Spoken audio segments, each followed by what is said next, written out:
Hi friends, welcome to our channel VVM career makers. ఈరోజు కొత్త నోటిఫికేషన్తో మీ ముందర రావడం అయితే జరిగింది. నోటిఫికేషన్లోకి వెళ్ళే ముందర మన ఛానల్ని లైక్ చేయండి, షేర్ చేయండి, సబ్స్క్రైబ్ చేసుకోండి. పిల్లలు మీరు అందరూ బాగా చదివి సెంట్రల్ గవర్నమెంట్ జాబ్ కొట్టాలని ఆశిస్తున్నాను. మీ తల్లిదండ్రుల కోరికలు నెరవేర్చాలని కూడా ఆశిస్తూ మీరు బాగా చదివి ప్రతి ఉద్యోగాన్ని పెట్టండి, ప్రతి ఉద్యోగం అప్లై చేయండి. అప్లై చేసి సాయశక్తులా మీరు చదివి ఎగ్జామ్కి అయితే వెళ్ళండి. ఓన్లీ ఎగ్జామ్ రాయడానికి మాత్రం వెళ్ళొద్దు. మీ తల్లిదండ్రులు కష్టపడి మీకు ఫీజులు కట్టి మిమ్మల్ని పంపడం అయితే జరుగుతుంది కాంపిటేటివ్ ఎగ్జామ్స్కి. దాన్ని వేస్ట్ అయితే చేయొద్దు. ఓకే, నోటిఫికేషన్లోకి వెళ్ళిపోతారు. తపాలా శాఖలో ఉద్యోగాలు అయితే వచ్చేసినాయి. అది మనకి 10వ తరగతి ఐటీఐ డిప్లొమా చదివిన వారు అయితే ఎలిజిబుల్ అని ఇవ్వడం అయితే జరిగింది. No exam, no interview, only skill test conduct చేసి మీకు ఉద్యోగం అయితే ఇవ్వడం అయితే జరుగుతుంది. శాలరీ మొదలవుతుంది 36,000తో శాలరీ మొదలవుతుంది. మేల్ అండ్ ఫీమేల్ అందరూ అప్లై చేసుకోవచ్చు. పర్మనెంట్ జాబ్లు మిస్ అయితే అవ్వకండి. పే స్కేల్ అయితే నేను ముందరైతే చెప్పడం జరిగింది. మీకు స్టార్ట్ అవుతుంది మనకి 19,900 నుంచి మనకి బేసిక్ పే స్టార్ట్ అవుతుంది. అంటే మనకి 36,000 నుంచి మనకి శాలరీ అయితే ఇవ్వడం అయితే జరుగుతుంది. తర్వాత లాస్ట్ డేట్ అప్లికేషన్ ఎప్పుడంటే 30/8/2024 ఈ నెల 30వ తారీఖు దాకా మీకు last date application. Probation period ఎంత ఉంటుందంటే 1 year ప్రొబేషన్ పీరియడ్ ఉంటుంది దీనికి. తర్వాత క్వాలిఫికేషన్ ఏజ్ క్వాలిఫికేషన్ ఏంటంటే 18 నుంచి 30 సంవత్సరాల వరకు 1/7/2024 లోపు 18 నుంచి 30 సంవత్సరాలు ఉన్నవారు అన్రిజర్వ్డ్ ఈడబ్ల్యూఎస్ క్యాండిడేట్లకి ఇదైతే. తర్వాత ఎస్సీ ఎస్టీలకి ఇది 30+5 35 years దాకా వారైతే అప్లై చేసుకోవచ్చు. ఓబీసీ క్యాండిడేట్స్ అయితే 3 సంవత్సరాలు 30+3 years total 33 years. Central government employee అయితే ఎక్కడైనా మీరు సెంట్రల్ గవర్నమెంట్ ఉద్యోగం చేస్తున్న వారికి వారు 40 years ఉన్నవారు అప్లై చేసుకోవడం అయితే జరగవచ్చు. తర్వాత ఎక్స్ సర్వీస్ మ్యాన్స్కి మనకి 3 years అన్రిజర్వ్డ్కి, ఓబీసీలకి అయితే 8 years, ఎస్సీ ఎస్టీలకి అయితే మనకి ఎస్సీ ఎస్టీలకి అయితే 8 years, ఓబీసీలకి అయితే 3 years ఇవ్వడం అయితే జరిగింది. తర్వాత relaxation of SC ST OBC కోటాకి గవర్నమెంట్ ఏ విధంగా వేస్తుందో అన్నీ వాళ్ళకి వర్తిస్తాయని ఇవ్వడం అయితే జరిగింది. ఎడ్యుకేషన్ క్వాలిఫికేషన్ ఏంటంటే మనకి టెక్నికల్ ఇన్స్టిట్యూట్ రికగ్నైజ్డ్ ఐటీఐ చదివిన ఉన్నా కానీ, తర్వాత మీరు 8వ తరగతి పాస్ అయిన వారు, తర్వాత దాంతో ఫలంగా 1 year మీకు సంబంధిత ట్రేడ్లో ఎక్స్పీరియన్స్ ఉన్న వాళ్ళు అప్లై చేసుకోవచ్చు. Candidates who applied the motor mechanic వారైతే వారికి హెవీ లైసెన్స్ ఉండాలనేసి అయితే ఇవ్వడం జరిగింది. తర్వాత వచ్చి మెథడ్ ఆఫ్ సెలక్షన్ ఏ విధంగా ఉంటుందంటే మనకి ఓన్లీ వీరు స్కిల్ టెస్ట్ ఒకటే కండక్ట్ చేస్తారు. మీ సర్టిఫికెట్లు చూసిన తర్వాత స్కిల్ టెస్ట్ కండక్ట్ చేయడం అయితే జరుగుతుంది. కాంపిటేటివ్ ట్రేడ్ టెస్ట్ అంటారు దాన్ని, కండక్ట్ చేస్తారు. ఓన్లీ ఇన్స్ట్రక్షన్స్ అయితే ఇవ్వడం జరిగింది వారికి. అప్లికేషన్ మీరు ఏ విధంగా ఫిల్ చేయాలంటే ఒక బ్లాంక్ పేపర్లో నేను కింద అటాచ్మెంట్ ఇస్తాను మీకు, దాంట్లో ఉంటుంది అప్లికేషన్ హిందీ, ఇంగ్లీషు, తమిళ్లో మీరు నింపవచ్చు. తర్వాత మీకు ఒక పాస్పోర్ట్ సైజ్ ఫోటో అయితే కావాలి, దాని మీద సెల్ఫ్ అటెస్టెడ్ అయితే చేయించాలి.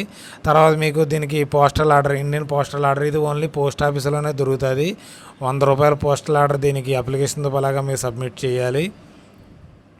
తర్వాత మనకి ఎవరైతే మీకు దీంట్లో సెలెక్ట్ అవుతారో, సెలెక్ట్ అయిన తర్వాత వాళ్ళకి ట్రేడ్ టెస్ట్కి పిలవడం జరుగుతుంది. స్కూట్నీ చేసిన తర్వాత వారు 400 రూపీస్ తర్వాత పే చేయవలసి ఉంటుంది. తర్వాత ఎస్సీ ఎస్టీ ఉమెన్స్ క్యాండిడేట్స్కి అయితే ఎటువంటి ఫీజు లేదని ఇవ్వడం అయితే జరిగింది. వీరు అప్లికేషన్లో రిజెక్ట్ ఎందుకు చేస్తామని చెప్తున్నారంటే, కొరియర్లో పంపించినా కానీ వారు తీసుకోరని చెప్తున్నారు. సైన్ లేకపోయినా కానీ వారు రిజెక్ట్ చేస్తారు. మీకు వితౌట్ వ్యాలిడ్ కమ్యూనిటీ సర్టిఫికేట్ లేకపోయినా కానీ మీకు రిజెక్ట్ చేయడం అయితే జరుగుతుంది. క్వాలిఫికేషన్ లేకపోయినా కానీ రిజెక్ట్ చేస్తారని చెప్తున్నారు. అండర్ ఏజ్, ఓవర్ ఏజ్ ఉన్నా కానీ రిజెక్ట్ చేస్తారు. మీకు application more than 1 trade single అప్లికేషన్లో ఒకే అప్లికేషన్లో 2-3 రాసేసినా కానీ మీకు రిజెక్ట్ చేయడం అయితే జరుగుతుంది. నాట్ సబ్మిషన్, ఎవరైతే మీకు హెవీ లైసెన్స్ ఎవరైతే మీకు లేకుండా సబ్మిట్ చేస్తారో ఓన్లీ ఫర్ మోటార్ మెకానికల్కి వారిది కూడా రిజెక్ట్ చేయడం అయితే జరుగుతుంది. తర్వాత ఇన్కంప్లీట్ అప్లికేషన్ పంపితే కూడా అది రిజెక్ట్ చేయడం జరుగుతుంది. తర్వాత మల్టిపుల్ డ్యామేజ్ అప్లికేషన్లో కూడా చిరిగిపోయినా కానీ ఏమైనా ఉన్నా కానీ రిజెక్ట్ చేయడం అయితే జరుగుతుంది అనేసి ఇవ్వడం అయితే జరిగింది. వారు సంబంధిత మీకు చెప్పారు కదా ఎడ్యుకేషన్ క్వాలిఫికేషన్ సంబంధించి ఏమైనా అటాచ్మెంట్ లేకపోతే కూడా వారు రిజెక్ట్ చేయడం అయితే జరుగుతుంది. ఎక్స్పీరియన్స్ సర్టిఫికేట్ లేకపోవడం వల్ల కూడా మీకు రిజెక్ట్ చేయడం జరుగుతుంది. పోస్టల్ అడ్రస్ పిన్ కోడ్ సరిగ్గా లేకపోతే కూడా రిజెక్ట్ చేయడం అయితే జరుగుతుంది. ఈ విధంగా రిజెక్ట్ చేయడం అయితే జరుగుతుంది. మీకు ఏమేం కావాలి, టీఏలు డిఏలు అయితే ఎవరని చెప్పారు. దీంట్లో కరస్పాండెన్స్ అడ్రస్ కరెక్ట్గా ఉండాలి మీకు ఎక్స్పీరియన్స్ కోసం. ఇప్పుడు మీకు అప్లికేషన్తో పాటుగా ఏమేమి కావాలంటే ఏజ్ ప్రూఫ్ ఉండాలి, మీకు బర్త్ సర్టిఫికేట్ ఉండాలి. అవి కూడా అన్నిటిని సెల్ఫ్ అటెస్టెడ్ చేసి పంపించాలి. 10th క్లాస్ సర్టిఫికేట్స్ పంపించాలి. ఎడ్యుకేషన్ క్వాలిఫికేషన్ మీకు హైయర్ ఎడ్యుకేషన్ ఉంటే హైయర్ ఎడ్యుకేషన్ క్వాలిఫికేషన్ కూడా పంపించవచ్చు. తర్వాత ITI certificate etcetera technical qualification. తర్వాత మోటార్ మెకానిక్కి డ్రైవింగ్ లైసెన్స్ ఎక్స్ట్రాక్ట్ ఉన్నవాడు పంపించాలి. 1 year ఎవరైతే మనకి 8th తరగతి పాస్ అయ్యి 1 year ట్రేడ్ ఎక్స్పీరియన్స్ సర్టిఫికేట్ ఉందో వారు కూడా దీనికి అప్లై చేసుకోవచ్చు అనేది ఇవ్వడం అయితే జరిగింది. తర్వాత వీరికి కమ్యూనిటీ సర్టిఫికేట్ కావాలి, ఈడబ్ల్యూఎస్ సర్టిఫికేట్ దీనికి అటాచ్ చేసి ఉండాలి, తర్వాత ఓబీసీ సర్టిఫికేట్ అటాచ్ చేసి ఉండాలనేసి ఇవ్వడం అయితే జరిగింది. మీకు 100 రూపాయలు ఐపీఓ దీనికి అటాచ్ చేయాలి. మీకు దీనికి ఒక అప్లికేషన్కి ఒక జాబ్కి ఒక అప్లికేషన్ పంపించాలి. ఎన్ని జాబులు పెడుతుంటే వేరు విధంగా పంపించాలని అయితే ఇవ్వడం జరిగింది. సపరేట్ అప్లికేషన్ పెట్టాలి. Application for the skilled essential ఏదో ట్రేడ్ అని రాసి మీరు దేనికి అప్లై చేస్తారో అది పెట్టాలి. అడ్రస్ దేనికి పంపించాలంటే the senior manager, mail, motor service and number 37 గార్మిక్ రోడ్ అండ్ చెన్నైకి మీకు ఏదే స్పీడ్ పోస్ట్ కానీ రిజిస్టర్ పోస్ట్ కానీ పంపించాలి. ఇది పంపించడానికి లాస్ట్ డేటు మనకి 30/8/2024. వితౌట్ సెల్ఫ్ అటెస్టెడ్ ఎవరైనా పంపితే వారు రిజెక్ట్ చేయడం అయితే జరుగుతుందనేసి నోటిఫికేషన్లు అయితే ఇవ్వడం జరిగింది. అప్లికేషన్ ఈ విధంగా ఉంటుంది. మీరు దేనికి అప్లై చేస్తారో అది రాయాలి, మీ పేరు ఫుల్గా రాయాలి, మీరు ఏ కేటగిరీలోకి వస్తారో రాయాలి, ఫోటో అంటించి డూలీ సెల్ఫ్ అటెస్టెడ్ చేయాలి. తర్వాత మీరు ఐపీఓ రాయాలి, ఐపీఓ పేమెంట్ డీటెయిల్స్ అన్నీ దీంట్లో రాయాలి.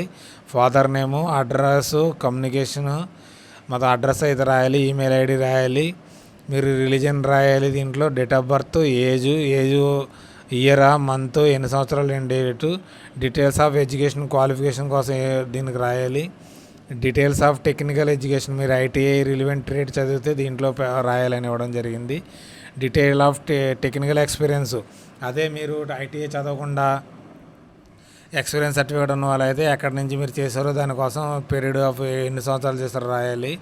డ్రైవింగ్ లైసెన్స్ కోసం మీరు దీన్ని రాయాలి. Licence number, date of issue, date of heavy licence, valid ఇప్పుడు దాకా ఉందని రాయాలి. తర్వాత డేటు, ప్లేసు, తర్వాత ఇక్కడ సిగ్నేచర్ అయితే పెట్టాలనేసి ఇవ్వడం అయితే జరిగింది. ఎస్సీ ఎస్టీ సర్టిఫికేట్ మాత్రం ఈ ఫార్మాట్లోనే ఎస్సీ ఎస్టీ సర్టిఫికేట్ ఉండాలి అని ఇవ్వడం అయితే జరిగింది నోటిఫికేషన్లో. దీన్నే ఎలిజిబిలిటీ చేస్తారు, ఇవన్నీ ఉండాలి దాంట్లోనూ.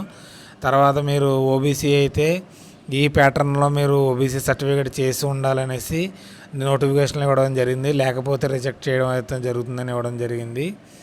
తర్వాత మీరు address authority issue certificate, economic EWS certificate ఈ ఫార్మాట్లో ఉండాలి. లేకపోతే మీకు ఇక్కడ ఫోటో అయితే కంపల్సరీ ఉండాలని ఇవ్వడం అయితే జరిగింది. మన స్టేట్ గవర్నమెంట్లో ఇదే విధంగా అయితే ఇవ్వడం అయితే జరుగుతుంది. మనకు జాబ్ వచ్చి మనకి central government of India departmental postal office senior manager mail motor సర్వీస్కి సంబంధించి చెన్నై నుంచి నోటిఫికేషన్ అయితే రావడం జరిగింది. నోటిఫికేషన్ నెంబర్ మనకి ఇక్కడ MSc and B9-4 A8/2023. Date of ఎప్పుడు జరిగిందంటే 31/7/2024 నోటిఫికేషన్ అయితే రావడం జరిగింది. Application are invited 2027 for eligible for citizen of following trades కోసం అయితే ఇవ్వడం అయితే జరిగింది. స్కిల్ అడ్రస్ మనకి సెంట్రల్ సర్వీసు మనకి నాన్ గెజిటెడ్ ఉద్యోగాలు అయితే ఇవి. మోటార్ మెకానిక్ కోసం ME mechanic skilled, electrician, tyre man skilled, blacksmith skilled, carpenter skilled ఉన్నవారికి నోటిఫికేషన్ అయితే రావడం జరిగింది. టోటల్ వేకెన్సీస్ 10 ఉన్నాయి. అన్రిజర్వ్డ్కి అయితే 4 వేకెన్సీలు ఉన్నాయి. ఓబీసీకి 3, ఎస్సీలకి 3, ఈడబ్ల్యూఎస్కి అయితే 1 అయితే ఇవ్వడం అయితే జరిగింది. 1 వేకెన్సీ ఫర్ ఎక్సర్విస్మెన్స్కి అయితే ఇవ్వడం అయితే జరిగింది. ఎక్సర్విస్మెన్స్ కూడా అప్లై చేసుకోవచ్చు. ఇలాంటి అవకాశాన్ని మీరు మిస్ అవ్వకండి. ఇది సెంట్రల్ గవర్నమెంట్ జాబ్ కాబట్టి మీరు అందులో అప్లై చేసి జాబ్ కొట్టాలని ఆశిస్తూ okay watching my video. Thanks for watching my channel. Bye.